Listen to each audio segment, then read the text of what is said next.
ওয়া ইন কুনতুম ফি রাইবিম মিম্মা নাযালনা আলা আবদিনা ফাআতু বিসূরাতিন মিন মিসলিহি।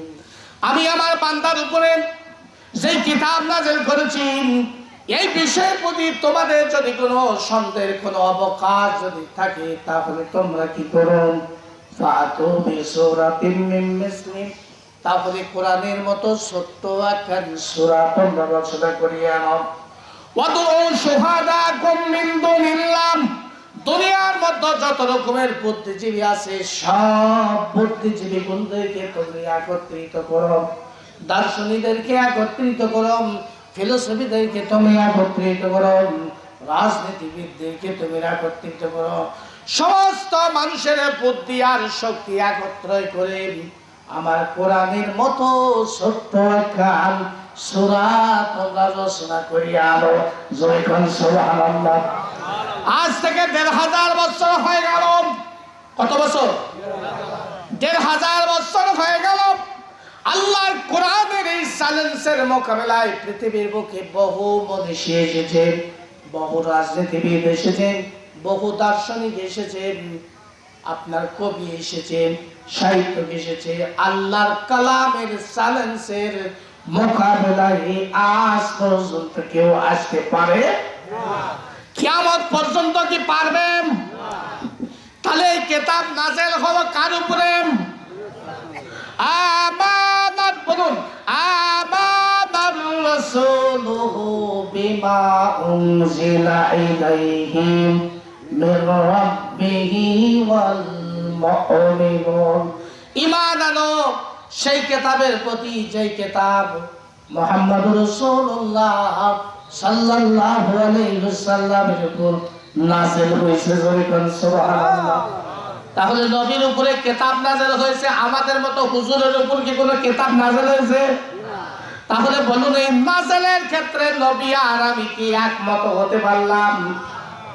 আল্লাহ পাক অন্য আয়াতের মধ্যে বলছেন সুবহানাল্লাযী আসরা বিআবদিহি লাইলাম মিনাল মাসজিদিল হারাম। আল্লাহ পাক বলেন এটা 15 পারার মতো সূরা বনী ইসরাঈল। মেরাজ হয়েছে নবীজি জমিন থেকে 7 আসমান পাড়ি দিয়ে আল্লাহর সঙ্গে দিদার করেছে। পৃথিবীতে যত নবী এসেছেন কোন নবীর পক্ষে এটা সম্ভব হয় নাই, একমাত্র মুহাম্মদ রাসূলুল্লাহ সাল্লাল্লাহু আলাইহি ওয়াসাল্লাম তিনি মেরাজ করেছে।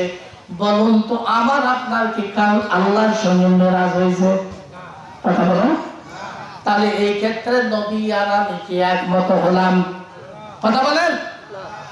আমার ভাইরা, আমার বন্ধুরা, আমার উন্নতরে আল্লাহর নবী যখন রাস্তা দিয়ে হেঁটে হেঁটে যেত আসমানের এক টুকরা মেঘ আমার নবীর মাথায় ছায়া দিত।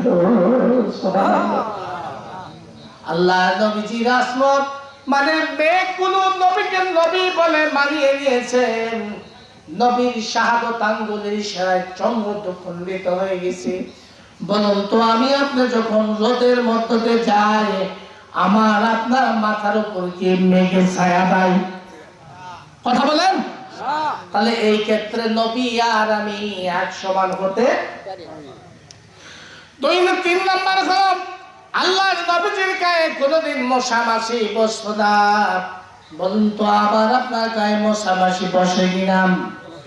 যত বড় হুজুর হয় না কেন, মুহাদ্দিস হয় না কেন, মুফতি হয় না কেন, যে কেউ হয় না কেন, আবার আপনার গায়ে মশা লাগবে কি লাগবে না? মাছি পড়ে কি পড়ে না? আল্লাহ নবীজির গায়ে কোনো মশা মাছি পড়তো না। এই ক্ষেত্রে নবী আর আমি এক সমান নয়। আমাদের দেশে সাধারণ কিছু আলেম ওলামারা সাধারণ মানুষদেরকে বোঝায় নবী আমাদের মতো। সুবহানাল্লাহ। এই কথা যেই ব্যক্তি মানবে নবী আমাদের মতো, যদি কেউ মনে প্রাণে বিশ্বাস করতে যাবে ঈমান যাতে দেরি। কথা বলুন, ঈমান যাতে দেরি। আবার দেখেন এই সূরাটি দুনিয়ার সব মানুষেরা জানেন। ইন্না, বলুন ইন্না আ'তাইনাকাল কাউসার ফাসাল্লি ফিহা ওয়ান নাহার ইল্লা মানে নিশ্চয় অতএব আমি তোমাকে দান করেছি হাউজে কাউসার। হাউজে কাউসার নবীজিকে দান করা হয়েছে, যে হাউজে